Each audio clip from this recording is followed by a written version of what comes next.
छिनारा हो देखा जा आगनी अब फिर से आगनी जब हित्ती हो रही ना तब वही आई रही फिर ना आई। चुप रह दीदिएगा नहीं बलू कपार पर कम से कम लोगवा धल हो। रोज ये बाटे रोज के रोज ये बा आ कौन जामा ससुर बा तू ना कोई लखा से ससुर के सामने धरे जला आ और ससुर नहीं तो गांव घर के आदमी नहीं खाना कौन बेराड़ी दे बत काटी कौन बे देखा हो तो मती को तली जाओ का कोई तू की हवे तू हमारो ऐसे से पीछा करत तू जागल। अरे तोर मरद नहीं हमरे मरद मने का होला हम तो के बियाह को के लिए बनी। अच्छा तब पमला कौन पोसर राड़ो मौत जेल तो बार पमला ही। छिनार कहि का हो यारो। अरे ई करे हाय हम एने बानी तो तो के पता कौन है? इधर 5 को रखली पानी। अरे तो कम से कम बियाह हो गल तो छोड़ दे। काय का छोड़ रानी तू छोड़े वाली अपन रानी का काले तो बहिनी के रानी की आय तू का या घर जाम जीजा चुम्मा दे कोबी से मुंह धो के बैठल बानी बैठल बैठल ताकत बाप रे बाप हे तनी एक मुट्ठी चिउरा हउ कहिए के धइल पौनी है तो उहे जाके हम खैनी हमी हैं आ का जाने कौन मुनर के खाना बनावत तारी किए बरल इनकर खाने ना बनल नहीं के सुनत हो रुकी जी 12 बिजन बनत का सब्जिया हमार लागत जरवा दे। सुबेर ही से हम सुनत तानी कि हई बनावत तानी हौ बनावत तानी का तना आइटम एबरा बनत ताटे काहे बनत ताटे बताई घर में केहू आई तो ये छुच्छा पाकल खाई। के आवत रे दादा कौन ही तब ना तवा आवत न हमार छोटकी बहिनिया होती है और क्या होता छोटकी बहिनी हाँ। अरे ही तना तो बोलावल जरूरी बाटे आज कौन बात बहिन करत होइबे ना जी? कइल अब कहां से बहिन ऊपर आ गई मैं पैदा कइलिए का मौसी के लइकिया हमार नहीं कि ना अरे देखे ले बाप। अब मोकरा मन बयावे के तब कह दी कि ना ताओ ना हम ही थोड़ी नहीं कहत नहीं कि माना कद लेकिन तोहरो सोचे समझे के चाहे कि नहा धो के बैठल बानी मुंह धो के अबे से ताकत ताखा पर आज 1 महीना का चिउरा है त धइरल हवे त याद 2 पड़ल महीना त से रहल हम देखत रहियो घर लिप देत नहीं लेकिन उधर देत नहीं कि रो कहीं खाएम कहियो भूख लागी तो अब जरले न ओकरा के खनिया काल बिस्कुटिया सुंगरे लेके कीड़ा ना सुंगरे जी कुछ ना रहल सुंगले फटक एक दिन के धले पिलगो पड़त हम से एक दुगो खाए के चक्कर में ना देखनिया का हो जाए दिए हर मास थोड़ी होला। जा जल्दी कर 2 मिनट और रुक जाई बस सब्जी खौले वाला आलू दम बनावत तनी ठीक बा। ठीक बाटे जाए त देखी उनकर घरवा एगो रोटी मिलेला त खाई बेटी पतोय के रहले ना रहले कौन हमर सुख सवारत तो हम देखाओ अरे तनी कहाँ घर बने? हमार दीदी के बड़का में कान बाटे बड़ा का मकान ओ बा। कोने में लागल बाटे लैट्रिन आ वही में एगो बन गइल बा किचन खातरा जातरा इतना सुविधा इतना हाय तुमसे मिलकर दिल का है जो हाल का कहे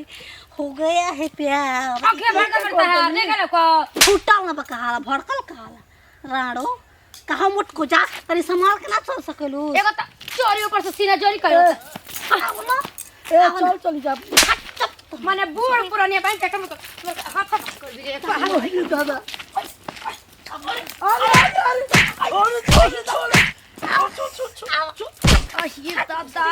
आवा अरे छिनारी का आए बबुआ उठा हो आई फट बोल लगा दिला जातारा वो खराब करता है मेरा पतो है कि खइला भी नहीं तू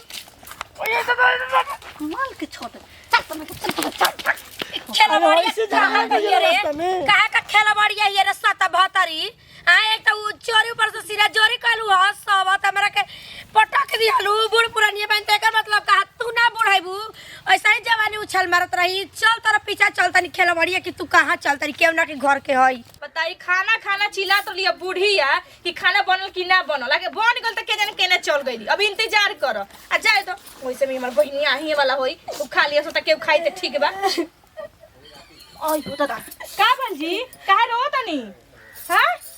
ओय हो दादा ई कैसे फूलल बाटे कहां गिरनी है बैठी अरे वो कहने कहाँ का पागल सन की रहलिया हमरा के लोग दे में टकराई नहीं लागल हमरा के पटक के मारे आता ना गरिया होता नहीं आता ना गरिया होता तब हाथ गोड़ ना लगा वो काने लात गोड़ दुनु चलेले रहती पिटास पे का बता ओकरा लंगा छटक जाई जब तुरले हो या मरले होई त हम रहती धक्का मांगिए उनकर फाड़ देती अब जाए दिए कांग चल खेलवाड़िया मारो को कैलाश दिया दे दुखा त कोई के हजी अरे पाहुन काय हापत ग्राउंड घर ह हेने गोले मिल रे को गोली बहिन है तोर तो सास है तोर इथी ना होई पतो ही ना भार दे गोड़ लागे ना सास जी के गोड़ लागे हमार सास जी के गोड़ लागे अरे नाक पे का छिन को तौ रे दुनु अरे का बोल बताए जा ये खरोड़ी हमरा का मरला तू रे लाड़ी तू पकड़ जी कोई अरे पटाके छिना रे की रे अरे लाड़ी करे हट जाइए करे भाई काटी अरे दिया मारम नहीं मार बेटा की सारा बच्चा होता है लेकिन करो का मार ले हमें घर चल जा हैं लाड़ी हमारे घर में आइलू अरे चुप रही अरे चोर अरे चोर है मैं सास है पूरी जे कुछ कर बन जी ये मोर बहिनिया हो हाय तहार बहिन साड़ीन साड़ीनिया हमरा के मुहली के मार मरलो स मौसी के लड़की हो ई तई सास कहले के हमर बहिन पागल सन की बिया हैं दीदी भगा के अपन जजात में से निकाल के बाहर जजात में ई नहीं के जजात के हमरा के तल बड़ी करे हम भगा दी मोसे का फिर भी भगा मोसे के भगा अरे ना चुप रह ठेल के गोड़ भगा लागो जला गोड़ लागो सास के ठेल के भगा हमें जरा पंजना तन पागल आई तन हाथ मार दिया तो का तू हमरा से कहले ना लुआ का के पागल आए सन की हिया आय भतर कटन अरे बाबू चुप मार ढाच चुप रहो ना चुप रहो का एकदम चाल चिरा दल बड़वाते होते हम जीरो ठीक बनी मारले में ठीक बानी हड्डी हड्डी ने करो टूटल घर रस्ती घर में मार चल चल घर में आराम करी चली ये ना वाला बाव ने हां मैं सब बिछाना पूरा बिछाला बन जाई जाई तू बोल तू पछताला घर में तो कहां बा पलस्तर घर है ये हो अब का चल मंजिला थोड़ी बा हमर घर अच्छा ये प्लेस रहा तू हे ग्रुप रे अभी तू सुधरल नहीं खी भोसड़ी रानी आके बीच में टकरा के कहतिया कि चुम्मा दो पता हो लाज ना लागी हमरा के कहता आय? के कहता उहे मटकी की मत को मार का थुथुन फोड़ दिया सास है हमर चल घर में चल नाच था कोसो तू सास के पटी सोना तरो राडो हैं हम मटकी स्वागत मना जाते आई हां मत राडो ना तो जी भचवा देता तुम तो उनको सुधरल नहीं के बुझाइल कि बियाह होई तो सुधर जाई सुधरी अब देखा का करी इतने दिन में अपनों में ना सोचल रही हो आय कि है मौसी के लड़की खातिर तना धा जाई बताओ अपन बहिन खातिर हमरा के घर में से निकाल दिहलस जब तक लवड़िया उ घर में से निकली ना तब ले वो घर में हम जाइब ना हाँ ना खाना के ना पानी के कुछ के नहीं कि हमारे तू ए मम्मी जी चली घर खाना खा ली अब का करी हां वो तो बहिनिया रे वो नहीं के सेवा में लागा हमारी सेवा में लागला के जरूरत नहीं के उ खेलवाड़ी जब ले हर जाइए घर में से हमारी निकल के जाई ना तब ले हम घर में लाते डालम ना अच्छा बताई कब रे वो खाना ना खाएम खीसी उ जबले ना जाई तबले ले हम ना तू कर अच्छा, ठीक है। हमारे के मुंह के मार मरला सा आय हमारे के तू घर से करी कहला बाहर निकाल देलू हमार घर तू अच्छा ई बताई जब जानते बनी कि पगलेट बिया तब हम का कह सके समझावत ना रहनी ओकरे के ना कुछ कहत रहनी हम यही से सास ससुर देर कॉलेज लेकिन वो घर में हम तो ना सुनी ना चलिए अब खाली कल सवेरे हम विदाई क देम कल सवेरे ही भोरई को हम कि चल जा वो हम खाती ना जाए के घर में से निकाल नहीं तो हमरा के खाना लिया के यही जा दे हम यही जा खाई अबे थरिया घुमा के हमारे मुंह पर फेंक दे मुंह कटा जे हमार तो हम क्यों नहीं और के हो कम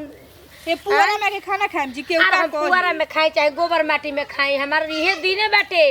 कि दूसरा के चलते हम खाते घूमत फिरत चली पड़ती या खेत में चली ठीक बताई जा लेके आओ तनी ठीक बा अब कल चल जाइए सो त का करी रात भर में कुफुत ना नु डाल दी अब जबरदस्ती ना नु कहीं कि जब हम जाना तनी कि ऐसा ने हमारे थु बिया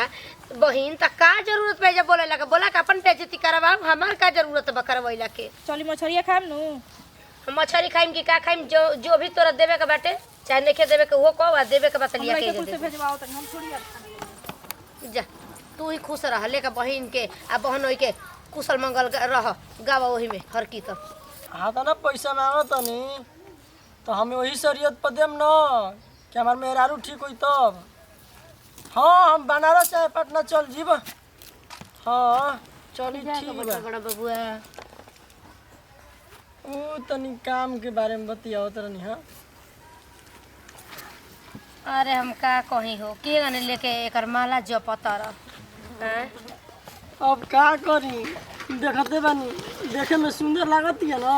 आ सुगर सगर रहे के का करी हो कि न बोले के सहूर रहे तू के सहूर पगलेट लेके तू कइले बड़ा बताओ अरे तो हम ही खुद ना जान रही फोटो में कोनो देखा देखी हमार भाई रहे फोटो देखा के हमार बाबू तिलक के पास 5 लाख तिलक लेके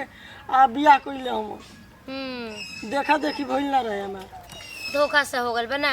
आ बियाहो में ना मालूम चलल बेहोश करके बियाह करे ना जा जान जे बबुआ तोहरी मेहरारुए के चलते ना वो करे ईर्खा हम अपना घर में नहीं खी जातनी बहरिए खातनी पियतनी। अब का करी हमहू तो ओकरा के लेके झेलते ना बानी उ तो हमके लेके ना आवत रही घरे उ झगड़ा करके बेग लेके गाँव ले बहरिया गुरे हम तो गुरे खेत पर तब फोन करबी स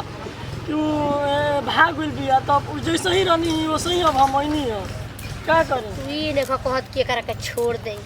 तार के लड़की ना मिली है सा बिटिया हवा बेटावा हवा छोड़ द। अब कैसे हम छोड़ दी हैं अब बियाह हो गइल बा डॉक्टर ले बतियले बानी ओकरा के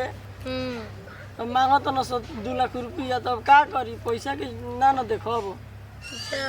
उहे बैठल रह तो देखनी तो कहनी कि अच्छा ठीक बा हम जा तनी घरे ठीक है बा जा जा खा लो जा पिया जा का करे के बा अब पुअरा में सुतल दे खजुआ ताते दे पुअरा में सुतल होता ते तनी देख लीही घर घूम लीही पगली जागल लइखे न पगली लागता कि सूत गइल बिया चलो घर में ढुक के तनी घर घूम लीही बाप रे कदम माई के मसड़ आइए दादा आइए अरे बचाओ दादा आइए दादा अरे आइए दादा दादा का बोली माई आयो भगवान जी जी का करतनी जी डाकू लेखा ओढ़ ओढ़ के अरे तो देखो यहाँ के सूती त ना त घरिया में आवे क्यों तो हुआ बड़ा मौगड़ा हां मेहरारू का चलते सुकर बड़ा लिया कहे हमर गटर का मोबाइल बना के बाहू तारा ना लगेला सूतल नहीं तनी तू रे छिनारिया तू अपने घर में ना तारा चलते नहीं कि घर हो हमारे निया लोग छिपी को के इकला बढ़िया सूती गई के घर घूम ली घर घूम हम कहां से ए तक पहुले का जाए ना मार और मुआ के बस के करा से मिलल हो ना जानी चल तनी करा के अब के करा से राती मिलत रहो के करा से सुता रनी है ऐसा तो तारा चलते गांव में बांध एगो ऊंचा घर वाला ओकरे के रखले बियाई रारी आई रहा खरी ठोक के ले गइले करा के भाग जबरा हाय बोला योर टपन हम बैग दी हमारे करा के लेके जाई ये घरे पर इतना कर देले बिया ये राती में रोटी निकाल दे राती सब चल जाए अरे हम ना जेबे दादा हरा चाय जा जा जा मोर के काहे मारे ली रे ई कैसन भाई में छिनारी जा हो राणो ता दुआरे ना आइब बाकी तार घरे आई जा घरे आए दुआरे ना में काटे वाले के गइल का जीरो तर कपारे फाटल रही त काहे का चोर लेखा होत के घर में हम जनमी न कनिया कि सूतल बिया त रुको सूतल ले बाड़ू जतल हम आके घरवा घूम ली घरवा घुमला बिना जीवा बुझात रहा 1 मिनट लेट भइरत मु तोरा को खा चाबा गई रही त राते धोले ले बिया ठीक बा चली सुई लेके पड़ी सबेर होखे दी भोर बारी चली कर दी छापी हम